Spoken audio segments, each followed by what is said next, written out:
भगत सिंह की जिंदगी से सीख। महान लोगों की मौत एक बार नहीं, 2 बार होती है। पहली बार तब जब उनके प्राण शरीर को छोड़ देते हैं और दूसरी बार तब जब हम उनके जीवन से सीखना छोड़ देते हैं। सरदार भगत सिंह की जिंदगी और उनकी मृत्यु दोनों को मैं दुनिया का महानतम साहित्य मानता हूं।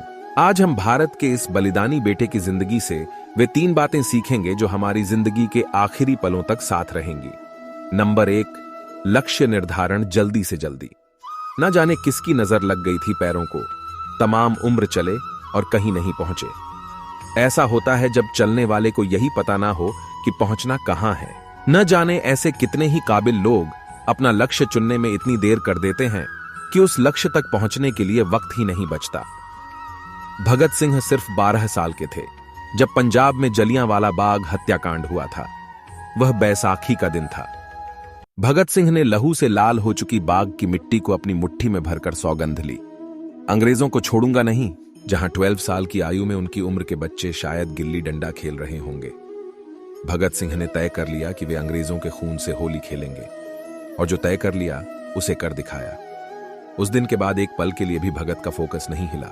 पढ़ना लिखना, खेलना कूदना सब चलता रहा, पर उनका लक्ष्य एकदम साफ था, अंग्रेजों का अंत। नंबर 2, किताबों से बड़ा दोस्त कोई और नहीं।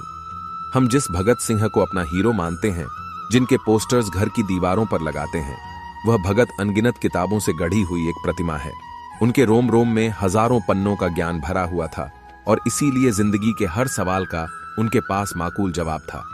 उनके बारे में हमने कई कहानियां सुनी और पढ़ी होंगी। क्या ऐसी कोई घटना याद आती है जहां भगत सिंह सही और गलत का भेद नहीं कर पाए हो? कभी नहीं, क्योंकि जो पढ़ता है वह हजारों दिमाग का ज्ञान अपने अंदर भर लेता है, और जब परिस्थितियां प्रश्न करती हैं तो हजारों दिमाग से सोचकर उत्तर देता है।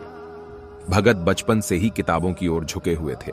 महापुरुषों की कहानियां, प्रेरक कहानियां, क्रांतिकारियों के बारे में पढ़ना उन्हें खास तौर से पसंद था। बड़े हुए तो उन्होंने अपने पढ़ने का दायरा और भी बड़ा कर लिया। वे किसी एक विचारधारा को नहीं, हर तरह की विचारधारा का साहित्य पढ़ते रहे और उनसे नोट्स बनाते रहे। भगत सिंह जेल में थे तो लेनिन को पढ़ा और सावरकर को भी पढ़ा। मार्क्स को पढ़ा तो स्वामी विवेकानंद को भी पढ़ा। सावरकर की लिखी हुई किताब हिंदू पद पादशाही तो भगत ने बड़े गर्व से पढ़ी थी।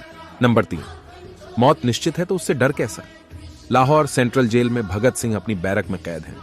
फांसी का हुक्म सुनाया जा चुका है। तारीख नजदीक आती जा रही है। अंग्रेज ऑफिसर रॉबर्ट्स और बारकर उनसे मिलने आते हैं। कहते हैं, माफी मांग लो भगत, जान बच जाएगी। चिट्ठी लिख दो ब्रिटिश सरकार को, कह दो कि तुम अपने किए पर शर्मिंदा हो और हम भूल जाएंगे कि तुमने असेंबली हाल में बम फेंका था। तब भगत सिंह बस मुस्कुराकर उन ऑफिसर्स की ओर देखते रहे। बोले, कुछ नहीं, बस उनकी मुस्कुराहट बोल रही थी। हां, भगत सिंह ने अंग्रेज सरकार को चिट्ठी जरूर लिखी। उस चिट्ठी में भगत ने लिखा, मैं ब्रिटिश सरकार से अपील करता हूं कि मुझे फांसी ना दी जाए, क्योंकि फांसी तो अपराधी को दी जाती है और मैं क्रांतिकारी हूं, भारत मां का सिपाही हूं। मुझे चौराहे पर गोली मार दी जाए। युद्ध का विधान भी यही है, गोली से मरने में ही सिपाही की शान है। लेकिन सरकार उनकी यह जरा सी ख्वाहिश भी पूरी नहीं कर सकी और भगत को पहुंचा दिया फांसी के तख्ते पर। और भगत ने भी फांसी का फंदा ऐसी दीवानगी से चूमा जैसे मेहंदी से सजे अपनी दुल्हन के हाथ चूम रहे हों।